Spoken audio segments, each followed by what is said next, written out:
Little House on the Prairie series by Laura Ingalls Wilder. Book 4 On the Banks of Plum Creek. Chapter 14 Spring Freshet. In the middle of the night, Laura sat straight up in bed. She had never heard anything like the roaring at the door. "Pa, Pa, what's that?" she screamed. "Sounds like the creek," he said, jumping out of bed. He opened the door, and the roaring came into the black darkness of the dugout. It scared Laura. She heard Pa shouting, "Jiminy crickets! It's raining fish hooks and hammer handles." Ma said something that Laura could not hear. "Can't see a thing," Pa shouted. "It's dark as a stack of black cats. Don't worry, the creek can't get this high. It'll go over the low bank on the other side." He shut the door, and the roaring was not so loud. "Go to sleep, Laura," he said.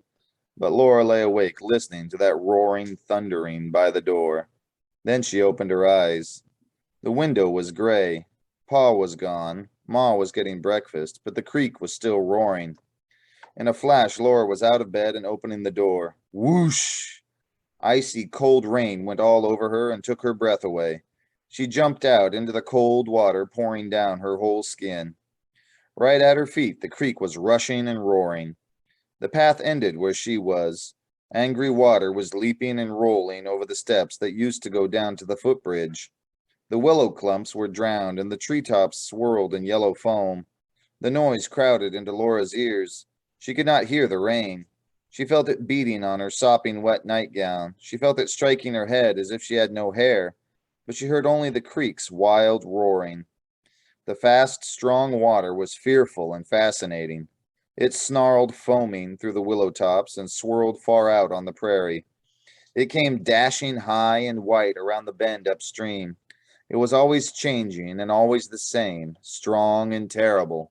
Suddenly, Ma jerked Laura into the dugout, asking her, "Didn't you hear me call you?"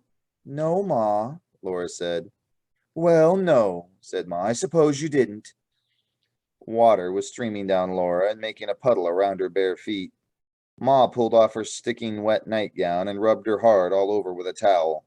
"Now dress quickly," Ma said, "or you'll catch your death of cold." But Laura was glowing warm. She'd never felt so fine and frisky. Mary said, "I'm surprised at you, Laura. I wouldn't go out in the rain and get all wet like that." "Oh, Mary, you just ought to see the creek," Laura cried. And she asked, "Ma, may I go out and see it again after breakfast?" "You may not," said Ma. "Not while it's raining." But while they were eating breakfast, the rain stopped. The sun was shining, and Pa said that Laura and Mary might go with him to look at the creek. The air was fresh and clean and damp. It smelled like spring. The sky was blue, with large clouds sailing in it. All the snow was gone from the soaking wet earth. Up on the high bank, Laura could still hear the creek roaring.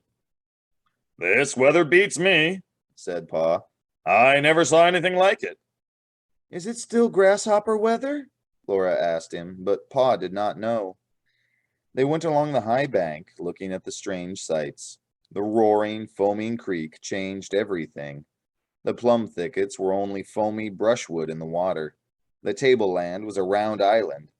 All around it the water flowed smoothly, coming out of a wide, humping river and running back into it. Where the swimming pool had been, the tall willows were short willows standing in a lake. Beyond them, the land that Pa had plowed lay black and velvet. Pa looked at it and said, "It won't be long now till I can get the wheat planted."